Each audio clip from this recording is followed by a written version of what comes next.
450 malicious fires set. You know, and people at people's houses, they toilet paper their things. We know that people had even gotten to the point that they put razors in kids' candies and drug the candies and stuff like that in order to do harm. The origin of Halloween is, like I said, it's a Celtic festival, and it's a festival of Samhain. And Samhain is the Lord of Death, and evil spirits. And so, long before Christ, the Druids, which were assembled in Britain, Ireland, Scotland, France, and Germany, they practiced their festival in honor of Samhain, the Lord of the Death, and they did that on Halloween, on usually October 31st. And they said that that was because that was the time that the sun god was waning in his power as summer was and fall was coming to an end, and that the winter god, or the Lord of the Death, Samhain, was increasing in his power.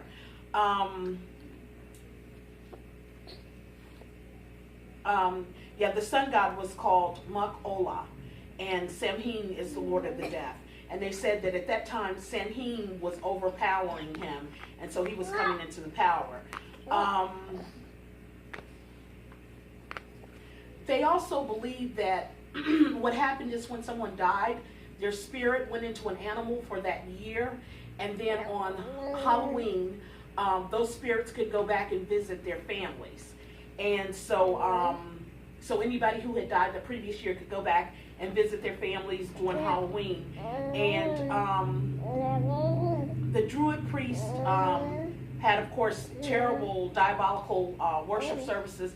And what they would do is they would use horses, cats, black sheep, oxen, and even human beings to offer sacrifices to Samhain. And what they do is they would put them in wicker cages and they burn them. And and so to appease Samhain and to keep him from harming them, they would start to do certain practices. One of the things that they would do is, as the people and animals were burning, they would dress up in animal skins and stuff like that. That's where we get costumes from.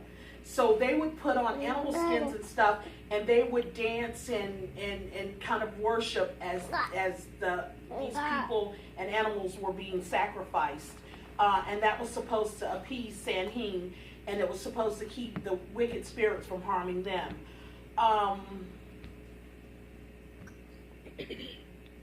You know, a lot of people today don't take Halloween seriously. They don't see anything wrong with it or anything like that. But trust and believe, witches and devil worshippers do. It's very important to them. It's a very important holiday to them. And realize that October 31st isn't just a day. It's nothing wrong with the day October 31st. It's the holiday. It's the holiday that's separated. There have even been accounts of women who were associated with these cultic practices who actually have babies that they have no record of, and they have these babies just for the sake of sacrifice. That's today, and yes, still going on in 2017. That they're having these babies. They're part of these cults, and they get pregnant and they have babies that they use for sacrifice on Halloween and in other cultic practices. So it certainly is not innocent. And part of trick-or-treating is, well, what the Druid priests used to do is they would go from house to house asking the people in the houses for sheep, excuse me, and calves and things like that they wanted to sacrifice. And so if the family were agreeable to this, they would let them know. That's one of the reasons that jack-o'-lanterns came into place, because if they carved a pumpkin and put it out front, that was to tell the evil spirits that they were accommodating and that they had given to the sacrifice, and so that was to send the evil spirits away to other houses. And so that's one of the ways that trick-or-treat came into effect, because if the evil spirit saw the jack-o'-lantern and saw that they were sympathetic to them and that they had offered something for the sacrifice, then that was supposed to help the evil spirit go on to the next house and from house to house. And that's how we get the tradition of trick-or-treating and going from house to house. It was, excuse me, it was because the spirits, it's not that, okay. But thank you.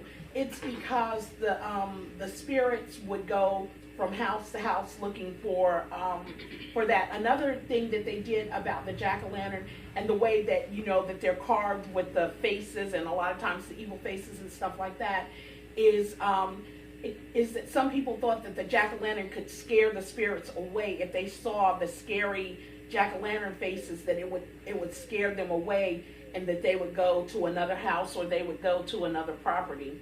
But if the people didn't put out a jack-o'-lantern or refused to give the priest something to sacrifice, then they said that person or that household was cursed and they threatened to do them harm.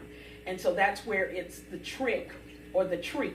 So if you gave them the treat, then they would leave you alone. But if you didn't, if you weren't sympathetic to that and you didn't give them the treat, then the curse or the trick would come on you and the people that you dealt with. One of the things that they said was that the priest said that whoever gave them things to sacrifice would be prosperous, but whoever did not, that they would be cursed. And they told them that the spirits were hungry, that the evil spirits were hungry, so they could either give them something to sacrifice or they themselves may become part of the sacrifice. And so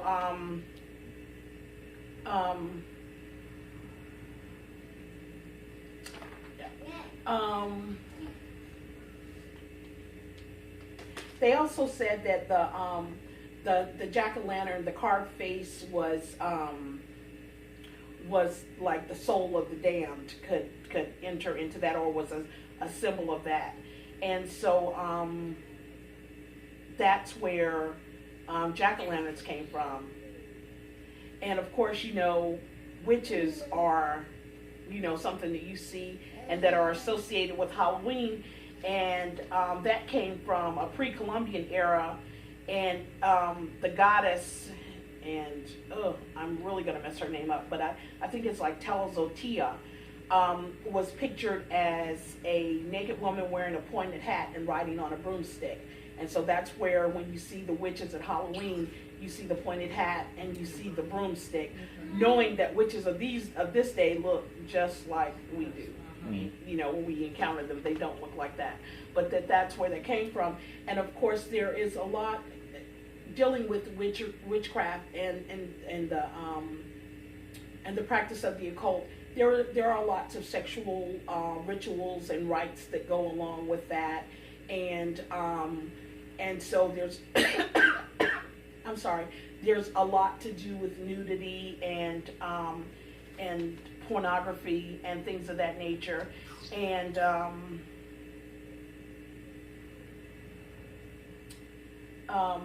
Halloween, another problem with Halloween is it focuses on violence. When we think of Halloween, what do we associate it with? Scary movies, blood, gore, murder, and so we don't want to actually entertain these things or introduce these kind of things to our kids. A lot of people are actually enticed into the occult behind things that happen on Halloween. Halloween, people do seances. Halloween, people play with Ouija boards. Halloween, people try to deal in the dark crafts and stuff like that. And these things are not innocent. And, you know, nowadays we think that, oh, it's innocent. There's nothing behind that. That's not real. It's not something that actually happens. It's all fake. And from personal testimony, I will tell you that when I was in college, I mean, my mom always told us, never deal with any of that stuff. Don't fool around with tarot cards. Don't fool around with seances. Don't mess with the Ouija boards. Nothing. When I was in my freshman year of college, we lived in suite systems, so there were 4 bedrooms in a suite, a communal bathroom area, communal showers and stuff of that nature. And so I lived in the front room the front room. My roommate and I lived in the front room. And so our roommates in the back room, we went in their room one day, and so they're playing with the Ouija board. And so everything in me, all my religious upbringing and everything was like, get out of here. But it's those seducing spirits that make you curious. Mm-hmm. And everything in me said, it ain't real. They're just moving the board, you know. So they were being silly. They were asking, you know, like, how many kids will I have? Who will I marry? Just, you know, crazy questions. And I just kind of stood back and watched when really the Holy Spirit was saying, don't stay here, get out of this room. But I didn't get out of the room at the time, so I stayed there and I watched what they were doing. And they were like, come on, do it. And I was like, they moving that thing. You know, I saw the little oracle thing moving on the board, and I was like, they're doing that. That thing cannot possibly be real. It's not, excuse me, it's not moving on its own. And then I went from watching it, they were like, ask it a question. I was like, nah. They're like, just ask something. So I probably said, how many kids am I going to have? And I really don't remember what was said. And they said something, and I was like, yeah, right. So then they were like, come on, play. You know, let's do it. And in my head, I'm saying, it ain't real. It's just fake. So what difference is it going to make? Now, this is not the first day that I went there, but they used to play with it all the time. And so at this point, this is like the fourth or fifth time, I just kind of stayed back. And so about the fifth time, I said, let me see. I know this thing is moving. You know, they're moving this thing. So I was like, okay, everybody take your hands off. Let me do it on my own. I'm going to see if it moves or not. Because I'm like, somebody's moving it. So I asked it some question, and it really started moving. And it started spelling out a word. Well, of course, that freaked me out. So I was like, gotta go. You know, so gotta go that day. But drawn to it, seduced by it. So came back another day and asked it more and more questions. And then I decided my roommates weren't back, my suite mates weren't in their room one day, and I wanted to ask the Ouija board something. So they weren't there, so what did I do? I went and bought one of my own.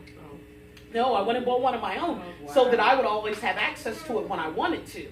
And so what happened is I became more and more involved. What it led to me meeting was a girl who I did know was a witch, but she was practicing witchcraft, but I didn't know it at the time. And so I met up with her, and so I started getting into more stuff, started getting into astrology, started delving more and more into the dark powers and stuff like that. Stopped going to church. Personality started to change. Attitude started to change. Not that I always had the greatest as it started anyway, but getting farther and farther away from the things that I had been taught and more into this dark stuff. To the point that I no longer needed the Ouija board because I could see it in my mind. And so I didn't actually need the board. I could ask questions to the point that I had a spiritual guide, so to speak. And so now all of the things that I do, I'm consulting this guide and this board. And so I'm no longer seeking the Lord for answers, but always seeking answers from this darkness. And then this girl is leading me into more and more stuff and telling me about more and more things that could be done. And so I'm getting farther and farther, deeper and deeper into this stuff. And to the point that I am like absorbed in this. And I can tell you that the answers that I were getting were happening. You know, they were correct. The boy told me at one point that my friend's boyfriend was cheating on her where he was, and that he was with the girl. We got in the car. He was in a different town. We drove there, and sure enough, he was there. He was with the girl. You know, and of course, the more that I saw things be right, the more I'm investing myself in this, and got so involved in it that I decided that I was going to cheat my parents out of some money so that I could go with this girl to New Jersey to this convention, which at the time I did not know was a Wicca convention, which was a coven that she was going to, and to a celebration that she was going to go to. And so it got so crazy that at the end, you know, God is a keeper, and he will not allow you. He loves us so much that he will not allow us to be out there forever, you know, without drawing us back home. And I was so deeply involved in all this stuff that on the night before registration, and this was back in the day. Remember, I got my BA in 82, so this was in 78. So you still had to go stand in line to register for classes. And to get the best classes, you had to get in line that night before registration opened up. And then by 3 o'clock in the morning, the line is like so long and stuff. And so we all decided we were staying up to go get in the line to register. So we were going to go get in line at like 3 o'clock in the morning, and this is in the wintertime. And so, but in the meantime, we're all in the room. We got our pajamas on. We're just hanging out, laughing, having a good time and stuff. And this girl, when it was 4 of us in the room, and we had all kind of been dibbling dabbling. This girl was really into it, and I was probably getting into it more than my other friends, but we were all dibbling and dabbling in it. And so we were all sitting in the room, and all of a sudden I looked at her, and I mean, I saw the demon. I mean, her face distorted. I saw it for who it was, and it scared me terribly. So much so that I was like, oh my gosh. And I looked at my friends, and my one friend looked like horrified. And the other girl, I don't know if she saw it or not, but I was sitting at my desk, and so I opened my drawer. My Bible was in my drawer, and I opened my drawer with the thoughts of, get your Bible. And this thing said to me, you don't need that. That can't help you now. And so I was horrified, and I didn't know what to do. And I was like, what do I do? So I had some change in my drawer, and I grabbed the change, and I grabbed my Bible, and I had on my pajamas, bedroom shoes, and this is in January. And I was like, I was so scared. I didn't know what to do. I didn't know if it was following me, if it was going to attack me, what to do. So I went down to the lobby of my dorm, and I called my mom and dad, and I was like, I need you to come pick me up. I'm walking home on the interstate. I was like, find me on the interstate. I'm coming home. And I was so scared. My mom was like, don't get on the interstate. Just get it. She was like, just stay there. We'll come get you. I was like, I can't, Mom. I can't stay here. I can't stay here. She was like, don't get on the interstate. Come down the road, the back road. We're on our way. We're coming to get you. You know, they don't know what's going on. I'm so terrified. And all I could say was, Jesus, Jesus, Jesus, Jesus. Please help me, please help me, please help me, please help me. Jesus, please help me, please help me, please. And I'm just walking and saying, Jesus, please help me, please help me, please. I'm crying. I guess I'm cold. I don't know. I got pajamas. I don't have on a coat. I didn't have time to get any of those things because I felt like I was running for my life. And my parents did meet me. I had walked. It probably took them like 25 minutes to get to me, and they saw me, and I was just walking, and it's like 1 o'clock in the morning, and it's freezing cold outside, and it's dark, and I'm afraid that at any point I'm going to get attacked or overwhelmed by these demons, and so I was so full of fear, which is another thing that Halloween does, is introduces us to fear. And I was so full of fear that I didn't know what to do. So I was so upset and so torn back that my mom took me to our pastor's house. We stopped at the convenience store because there were still, phone booths and stuff then. And payphone. She called them and told them, something's really wrong with Jodi. She's, and so he said, come on over. Thank God for a good pastor that said in the middle of the night, come over. And he and his wife were there, and, and I was kind of telling him what was going on. And I was just so afraid, and he was just like trying to talk to me and tell me, it was okay, he prayed for me and everything. But I was literally so afraid that I didn't sleep for days. So I went through like 4 days, no sleep. And I was so afraid, I was scared to go to the bathroom by myself. I would make somebody stand outside the bathroom door when I went to the bathroom because I was always afraid that I was going to be overtaken by these spirits and stuff like that. And so I told my mom and dad, I was like, I can't go to college. I can't go back to school. I can't go back. All my stuff is in that room. I don't care. I can't go back this semester. I was like, I can't go back to the campus. And so, I did end up going back, but I didn't stay on campus. I commuted back and forth to school. And so I went to Belmont Abbey, and so I saw a priest there. And he was like, hey, I haven't seen you. Because I used to do campus ministry before I got all wild out in this stuff.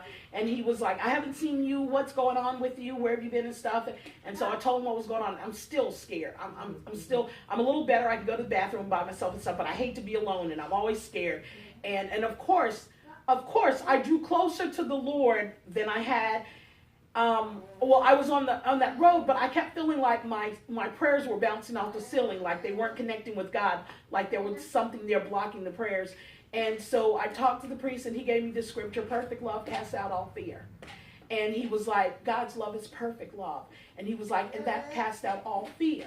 He was like, so you've got to really trust in God. He hears you. Because I told him, I was like, I don't think he hears my prayers. I don't think he listens to me anymore. I've really done the worst thing. And so through those scriptures, and then he gave me some other scriptures to concentrate on. And so I was able to reestablish my relationship with the Lord and moved into a deeper, more committed relationship than I had ever been with God. All that being said, this stuff is not innocent. Right. It is not a joke. Right. It is not a game. That's what the enemy wants you to think, so that he can subtly seduce you into trying this stuff, into looking at this stuff. And unfortunately, we've exposed our children in all these horror movies and all this horrific stuff. We're opening up their spirits to these spirits, and we're introducing them. And you see all this stuff on TV, The Walking Dead and all this zombie stuff and all these kids. My kids will tell you, I never even let them read Harry Potter books, because Harry Potter practiced witchcraft. Yeah. I used to let them watch That's So Raven until I figured out Raven was a psychic. And then I was like, so, my kids were like, they couldn't watch any of this stuff, and they were like, oh my gosh. And when my kids were young, before I started to find out more about Halloween and stuff, I used to let them practice. I used to let them go trick-or-treating. Right. But then when I found out what Halloween was all about, I stopped it. And I was like, no, you can't go trick-or-treating. I'll buy you candy if you want candy, but we're not going trick-or-treating. We're not doing this. And so that's what the enemy wants us to do. And see, we're so familiar. He wants us to be so familiar with these spirits that when we see them, it doesn't bother us, Or they're around and we're not even in tune to them. And exactly, we're not even in tune to them, and that it gets familiar, and our kids get so inclinated and so used to seeing them that when they see them in reality. And another reason that Halloween is bad is it's hard for children to distinguish between what is fantasy and what is real. And so when you're introducing them to this kind of thing, they think it's real. And so should we wonder when kids are growing up shooting up the school, or when they've decided that somebody decides that they're going to shoot 500 people at a concert, when they're going to go into church and shoot up a church, and because of these spirits that abide and that lead us. And so not only should we not practice Halloween, but we should not expose our children to these horror movies and stuff like that, to this horrific stuff. And the thing about school is school will not let you, public schools don't let you celebrate religious holidays. You can't celebrate Christmas. They don't even call it Christmas break anymore. They call it spring break. Back when I was in school, it was Christmas break. When it was Easter time, it was Easter break. Now it's spring break and it's winter break, Yet, they encourage you to wear costumes at Halloween and have big Halloween parties in school. It's not a Christian holiday, but it is still a religious holiday. Right. It's but they encourage that. And so that's one of the other reasons that we shouldn't celebrate Halloween, is because it focuses on fear, it focuses on violence, it introduces the occult practices to people. Like I said, it's Satan worship and witches' high holy day, and we certainly don't want to be a part of worshiping that. I found a really interesting story, and it was about a woman named Sarah Winchester. And what it said was her husband was Oliver Winchester, and he had made the Winchester rifle.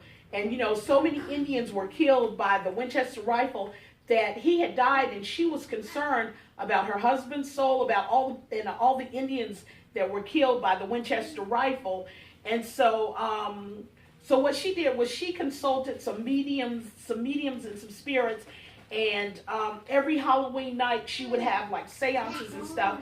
And so she hired these carpenters to build her mansion, and they added 160 rooms onto her mansion, and over 6 acres, and 160 rooms over a 6-acre portion. It had 47 chimneys. It had all these secret passages, and she would have seances in the house all the time, and she would have seances so that she would consult the spirits, like, what should I build on next? How should I build the next portion of the house? And so all these rooms were open for spirits and stuff like that to come in and to dwell in this house. And the mansion is in San Francisco, and they call it the Winchester Mystery House. And so when she died, she had squandered, in 38 years, she had squandered a lot of her fortune building this house dedicated to spirits and mediums, trying to make amends for her husband killing so many people. Now, what if she had just gone to the Lord, prayed, and been led by the Lord? But instead, she just wasted all this money. She just wasted all this money trying to build this house. So, when we think about Halloween, we have to think, is this a holiday that the Lord would be pleased with? I mean, that's the ultimate question. Is this pleasing to the Lord? And we have to say it's not, because the Lord doesn't deal with darkness. He doesn't deal with darkness. He tells us to come out of the darkness into the light. And so the Lord is not going to be pleased with a holiday that that celebrates Satan and satanic forces. He's not going to be pleased with, look at some of the costumes for Halloween. Devils and witches and ghosts and goblins. What does God have to do with that stuff? So why would he be pleased if we celebrated something like that? And then look at the way people decorate their yards and stuff. They've got cobwebs and tombstones and grave sites. And that's another thing. They're saying that now more and more on Halloween, there are more cemeteries that are desecrated. That because one of the things that the people who celebrate or practice witchcraft do is on Halloween they go to the graves and they think that they can connect with the spirits that are in the graves.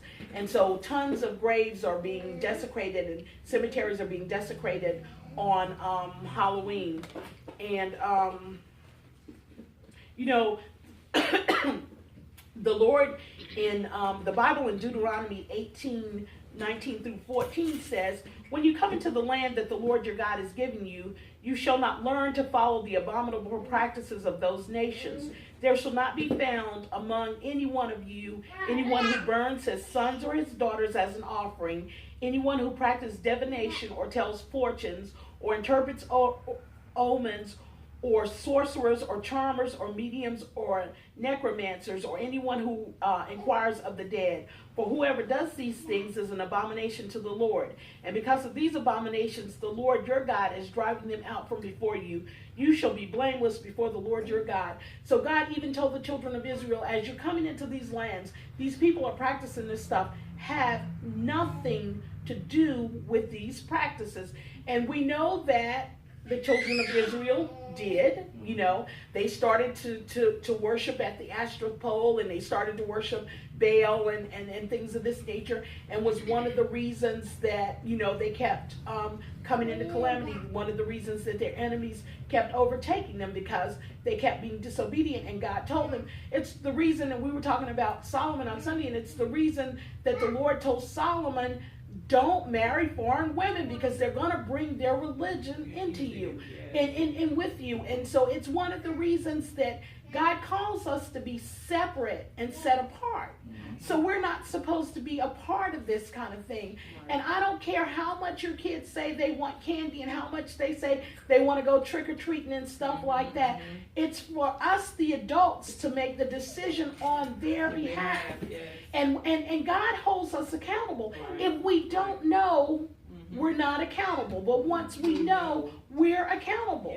And so we're accountable for this kind of thing. 1 Thessalonians 5:22 says, abstain from the appearance of evil. So we're not even supposed to be involved in anything that looks like it's evil, that we need to stay from that. And Ephesians 5:11 says, have no fellowship or with unfruitful works of the darkness, but reprove them. And so we're not supposed to, we're supposed to stand up for what we believe. And so when people say to us stuff like, are you celebrating Halloween or your kids going trick-or-treating? This is our opportunity to help somebody else find out that it's not just this little kiddie holiday that they think it is, where children can get candy. One of the interesting things that I found was Acts 18:19, and it says, many that believed came and confessed and showed their deeds. Many of them also, which used curious arts, brought their books together and burned them before all men. And they counted the price of them and found it was 50,000 pieces of silver. What did Judas betray Jesus for? 30 pieces of silver. 50,000 pieces. These people were saved, burned their books and their crafts and the things that they did involved in the occult and the dark magic, and it was worth 50,000 pieces of silver. And so I thought that was amazing. Think about it. Is it cute when our kids dress up like witches and devils and demons? That stuff's not cute. It's not cute, and they got all this ghoulish stuff on and all these, looks like they got hatchets in their head and stuff. That's not cute, and it's not an image. And so we introduce our kids to these images, and then later on when they go on to commit these gruesome crimes, we wonder why. Because we've introduced them at an early age. We've opened them up to that. And once we've opened them up to that, just like the experience I had, it starts out as curiosity or whatever, but once you open yourself up and you leave yourself subject to that spirit or that demon or those demons, and sometimes it's more than one, they're going to try to inhabit you. They're looking for a place, a person to operate through. And so they're going to become more and more powerful. It's like the Bible says, we have a flesh man, we have a spirit man. The one that you feed more is going to be the stronger. And so if we don't feed our spirit man more, if we open ourselves up and we allow, and it's usually curiosity, and then the thing that the enemy wants us to believe, that this stuff is not real, that it's just fantasy, but it's not. The Bible tells us that it's not. If the Bible talks about it, then we know that it's real and that it still exists, but that's the way he wants to make us think that it's harmless and that it won't cause any problems. The last scripture that I'm going to leave you with, and then you guys can ask questions if you have any questions you want to ask. 12:21, and it says, do not be overcome with evil, but overcome evil with good. And so in conclusion of what I want to teach, and I did have a ton more notes, but I tried to knock it down for time's sake. But and just so that people weren't overwhelmed with, but got the main things. In conclusion of what I'm going to say is that we can't be overcome with evil, but we have to overcome evil with good. We have to make a stand, and this gives us another opportunity to testify about the Lord. It gives us another opportunity to educate people as in what's going on and to testify about the Lord. A lot of people are going to tell you it's nonsense. They're going to tell you what you're saying isn't true. That's not these days. That was in the old days or whatever. My Bible tells me there's nothing new under the sun. And that those things that existed before still exist and still go on now. But it's an opportunity to shine light on Jesus and tell them, well, this is darkness, but let me tell you about the light. Let me tell you about the Lord that I serve. and it's not the Lord of the death, or the Lord of death, but it's the Lord God, it's the Lord of light, and that he has nothing to do with death. But when light comes in the room, darkness is dispelled. So whenever we bring light into the situation, darkness is dispelled. So there are good alternatives that we can have for our kids. We can have fall festivals. We can have Christian celebration night. We can change the focus off the darkness and change it onto good things and onto light. As long as it doesn't have anything to do with Halloween, because like I said, Halloween is a holiday. It's not so much the day that it's celebrated. It's good to have alternatives. I know that what we're going to do at our school is we're having pajama day, and so no costumes, no treat bags, nothing to do with Halloween whatsoever, but all the kids can wear pajamas. It also does impress those parents that don't celebrate, because I don't celebrate, and so it's good to have alternatives. There's nothing wrong with kids having fun. Kids should have fun, but we have to guard our kids, and it's our job as their parents and as adults to guard what they are influenced by, and to not so easily succumb to the world and to the standards of the world. And so I would much rather have a sad kid who thought that they didn't get to celebrate Halloween, who, as they get a little older, which is what I did with my kids when they got a little older, I talked to them about what Halloween was all about. And so, ultimately, as they get old enough, it's their decision to make, but as they're still children, it's our decision to make on their behalf. So that's what I have to say about Halloween. So do you guys have